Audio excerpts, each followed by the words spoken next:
গাটি কচু আলু আর ডিম দিয়ে ডালনা করবো, তাই জন্য ডিম সিদ্ধ করে নিয়েছি। এখানে গাটি কচু আলু সিদ্ধ করে নিয়েছি আমি প্রেসারে করে। তেল গরম করতে দিয়েছি, ডিমটা ভেজে নেব আমি। প্রথমে হলুদ,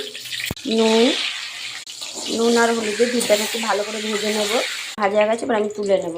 এর মধ্যে দিয়ে দেবো একটু জিরা ফোড়ন।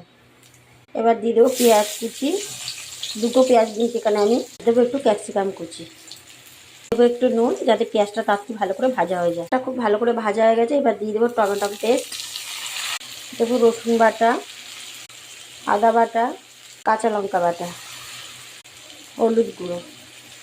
সমস্ত মশলাটা খুব ভালো করে কষিয়ে নেবো যতক্ষণ না পর্যন্ত তেল বের হচ্ছে। ভালো করে কষানো হয়ে যাবে, সিদ্ধ করে আলুটা দিয়ে দেবো, কচিটাও দিয়ে দিলাম। এবার অল্প পরিমাণে জল দিয়ে দেবো, একটা ডিমগুলো দিয়ে দিলাম।